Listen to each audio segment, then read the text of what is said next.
చెప్పుల తయారీ కార్మికులు ఎదుర్కొంటున్న సమస్యల్ని తక్షణమే ప్రభుత్వం స్పందించి న్యాయం చేయాలని రాష్ట్ర కార్యదర్శి కూరపాటి నాగరాజు పిలుపునిచ్చారు.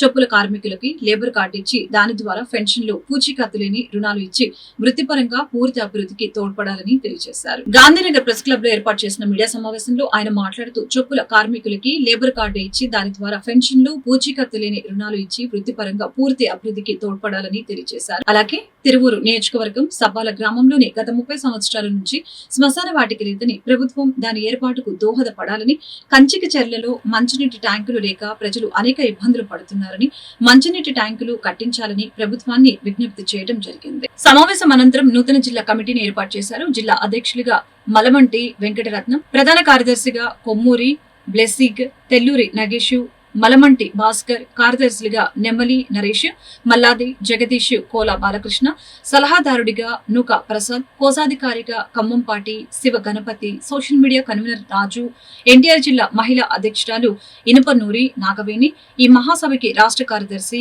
కటారి శేఖర్, గంపలగూడెం అధ్యక్షులు బత్తుల, మా ప్రధాన కార్యదర్శి మోదుగు రామకృష్ణ తదితరులు పాల్గొన్నారు. కూరపాటి నాగరాజు, చర్మకారుల చెప్పుల తయారీ కార్మికుల సంఘం రాష్ట్ర ప్రధాన కార్యదర్శి.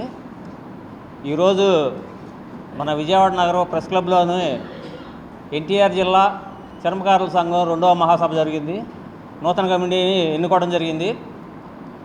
ఈ కమిటీ యొక్క ముఖ్య ఉద్దేశం ఏంటంటే, చర్మం వృత్తి పని చేసుకునే వాళ్ళకి, డప్పు కళాకారులకి, చెప్పులు పని చేసుకునే వాళ్ళకి, చెప్పులు పని చేసే కార్మికులకి అందరికీ లేబర్ కార్డు ఇప్పించడం ఒక ముఖ్య ఉద్దేశం. అలాగే 45 సంవత్సరాలకి పెన్షన్ ఇవ్వాలని, పూచీకత్తు లేని రుణాలు అందించాలని, ఈ కెమికల్లో పనిచేయడం వల్ల 40 సంవత్సరాల్లోనే మరణించిన వారి కుటుంబాన్ని ప్రభుత్వం ఆదుకోవాలి. అలాగే పక్షవాతం వచ్చి మంచాన పరిమితమైన వాళ్ళకి పెన్షన్ చాలా వరకు అందలేదు, వాళ్ళకి అందించాలి. ఇటీవలలోనే మేము సబ్బాల గ్రామాన్ని సందర్శించినప్పుడు ఆ సబ్బాల గ్రామంలోని చాలా వరకు శ్మశాన వాటిక అనేది లేదు. దాదాపు ఒక 30 సంవత్సరాల నుంచి శ్మశాన వాటిక లేదు. అలాగే అందులో 40 సంవత్సరాలు నిండిన వాళ్ళకి కూడాను పెన్షన్ వచ్చే పరిస్థితి లేకుండా ఉంది. డ్రైనేజీ వ్యవస్థ బాగాలేదు, నీటి సమస్య, అలాగే అనేక రకాల సమస్యలు తెలియపరిచారు. ఇవన్నీ జిల్లా అధికారుల దృష్టికి తీసుకెళ్ళి వారి సమస్యలు పూర్తి చేయాలని చెప్పేసి మేము సంఘంగా ముందుకు వెళ్తున్నాము. అలాగే రానున్న రోజుల్లోనే ప్రతి ఒక్క విషయం మీద ప్రభుత్వ అధికారులకి, అలాగే ప్రభుత్వానికి కూడాను వినతిపత్రాలు చేస్తాం. ప్రతి దానికి స్పందించిన పక్షాన పోరాటానికైనా సరే సిద్ధమని చెప్పేసి మా చర్మకారుల చెప్పుల తయారీ కార్మికుల సంఘంగా తెలియపరుస్తున్నాం. అలాగే ఈరోజు ఎన్టీఆర్ జిల్లా అధ్యక్షులుగా ఎన్నికైన మలమండి వెంకటరత్నం గారికి శుభాకాంక్షలు తెలియజేస్తూ, అలాగే ప్రధాన కార్యదర్శి కొమ్మూరి బ్లెస్సింగ్ గారికి, తెల్లూరు నాగేశ్వరరావు గారికి, కటా